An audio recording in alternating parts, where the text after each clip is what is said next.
Hey, just Matt here. Hope you're well. Tonight I'm just here with Jacqui. Lucky enough, we're here on holiday or on a not holiday. Yeah, Call it that? holiday. Fitness. Fitness holiday in Okanjima Nature Reserve in Namibia, and I wanted to catch up with Jacqui. Nothing really about that. Jacqui and I work together an awful lot, week to week, but we don't get a lot of time to have a chat after sessions and stuff. No. Because normally too out You're of breath. working me too hard. Yeah. But what I really wanted to do was Jacqui, and for all those people who are watching this who train with Jacqui, they'll know what an inspirational person she is and how hard she works. So what I want to do is just kind of share with you how Jacqui actually did the London Marathon, Yeah. the Great Wall of China Marathon, and a 100-kilometre bike ride through the night within a 5-week period. So obviously, to run one marathon and recover, within a 5-week period is an amazing feat anyway. But to do two, and one of them was the Great Wall of China Marathon, which we'll go into a little bit more detail in a minute, and how hard that is, and then do a bike ride as well within 5 weeks was brilliant. So what would you, just so the people kind of know, Jacqui, a little bit about you, for you, what was your thinking on how did you end up getting to a place where you had these three challenges in 5 weeks? It was with London. I had a place, so Yeah. I knew I had to use that. And then the opportunity came up to go to China. Yeah. And even though it was 4 weeks apart, Yeah. I just thought I just couldn't miss the opportunity not Yeah. to go. Yeah. And then a friend of mine asked me to do this bike ride as well. Yeah. Yeah. And it was for charity for cancer. Yeah. And so I thought, I really should do that, and said yes, and then realised, oh God, it's a week after. Yeah. But then I thought I might as well just really try and Yeah. see if I can do all of it, Yeah. which is normally I do a marathon and I'll take about 6 months off. So this was totally new to me as well. Yeah.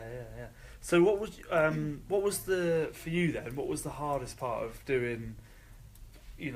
Obviously you're thinking about these three events coming up in a very short period of time. What was the hardest part of trying to juggle the training for it all? And for you, I mean, you're busy outside of your running as well. It was what was kind of the hardest bit. challenges? The actual running side of it was really good, and the Okay. training that I do with you. Yeah. So that was really that was fine. But the worst bit was trying to fit in the long cycle rides and how I could sort of juggle all of that. And so in the end, luckily I went out with Emma, who I was training with. We just went out for 2 really long bike rides. And whilst I tried to get up to over 50, I just didn't have the time. So I did, my longest bike ride was about 45 miles. And but I managed to do it and squeeze it in. Yeah. So after doing the London Marathon, all right, let's go back a little bit. So what was your kind of what did you want to get from the London Marathon, from China, from the Great? From London, because we just started training for it really, I guess, from February. It was just to get round. It wasn't sort of like I would normally want to do in about 4 hours and things. It was just to have a nice run and enjoy it. Yeah. That was the main thing, enjoy it. Yeah. And then and so really it was from there, and then to be able to go off to China and make sure that I could get around that and everything as well. Yeah, so let's actually just talk a little bit about the Great Wall of China Marathon, because not many people will know that much about it. Yeah. Obviously, it's I don't think I did, Matt, actually. probably better Did not it? to. Yeah. So the Great Wall of China Marathon, obviously the same distance as a normal marathon, but perhaps just tell us what was the most challenging part of the Great Wall of China Marathon, or. Well, for me, I thought that, I don't know why I thought this, but I thought all the steps would be quite uniformed. Oh, right, so yeah. at least I could sort of walk up the steps, but use the downhill to run. But it wasn't. When I got there, it wasn't uniformed at all. And part of the wall there was just a barrier that you literally had to sort of climb Right. down. And the main thing also that I underestimated, despite whatever training you and I sort of did, was the heat. And the heat was just incredible, and you have this time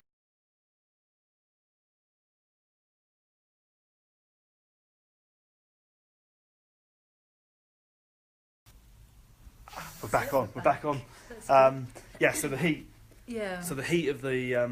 It was the heat. You can't really that, train for that in our environment. No, can you? So, and that was the thing that if you weren't going to do it, it was because it was too hot, Yeah. and you just couldn't do it in the heat. and so having done those two, like, you know, the two marathons. Yeah. Like if there was somebody kind of thinking about doing, you know, a marathon that's going to take them, one of them took what, just over 4 hours, the other one took what, just over 7. Yeah.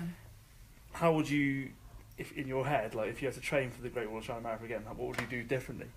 I think actually what we did, the interval training was what really, really helped me. Right. And when I read about it as well, how to cope with it, it said that being able to cope with intense work Yeah. and then being able to recover from that. Yeah, the So it was the start-stop rest, stuff. yeah, and the rest and recover from it. Yeah. And actually that's what got me through. Yeah. It was a bit like just doing 6 or 7 training sessions with you. Right. I know it was tough, but Okay. Yeah.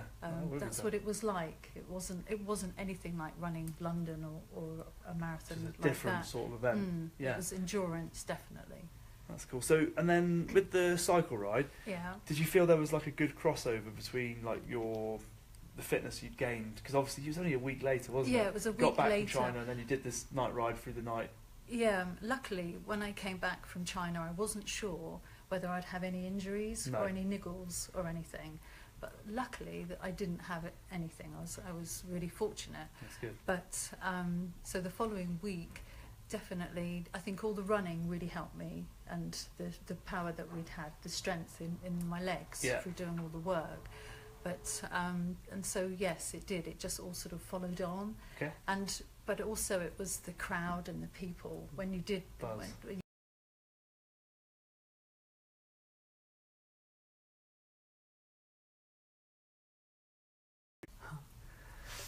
Cool. We'll go again. Signal in Namibia in the bush. Eh? it's not that good. We're is lucky it? enough to get signal, let I alone. know. So yeah, so the night ride, the atmosphere is really good. So that sort of help push you through. Yeah, and also had friends that came with us, and Yeah. I was cycling with friends as well, which was just brilliant. And do you think, like, with all those sorts of things, like obviously I know the marathon very much individual sport, and then having done the group ride, having people around you, you know, obviously like the support of your family in London. Yeah. You know, I know China was a very different challenge because not everybody could go. No, But do you I was think on my that own. makes a big difference? You know, It having did. those people around you. It did, and the whole atmosphere and everything as well. So Yeah. yes, that did make a huge thing. And also, I knew for me it was the end of my 5-week challenge, Yeah. and I knew that I'd done it. All I had to do then was just get through that bike ride, and I'd really done something that I'd never thought I could do. Mm. And so, because obviously I've said to you quite a few times, haven't I? Like, I don't want you to like go and do loads of running now after the, Yeah. you know, And I want to haven't make sure you actually relax. now, since I've come back. I haven't. I've Yeah. been waiting. Yeah. But yeah, that's quite a difficult thing for me. I feel that I have to keep running, otherwise you forget how to run. Yeah. So I know I have to slow down. So just moving forward, just to let everybody know what you're planning on doing now. So your next little, My little next challenge. thing is We'll just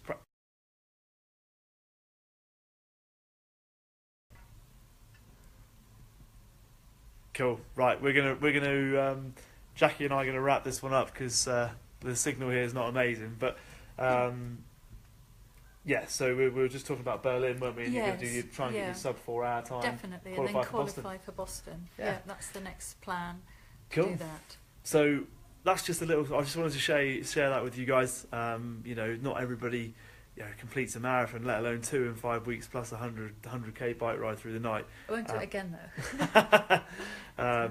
So this is us for now. We're gonna break off. We're gonna hit the bed because we're gonna go do some walking tomorrow morning with some animals. Yeah. And then we're gonna a little bit more hiking tomorrow and probably some chill time by the pool. Just a nice easy day tomorrow on the fitness holiday before we build for our last couple of days. And we've got our cheetah challenge on the last day, which should be a bit of fun. You think? Thank you for doing it. Thank you, Jacqui. Thank you Thank you for doing that.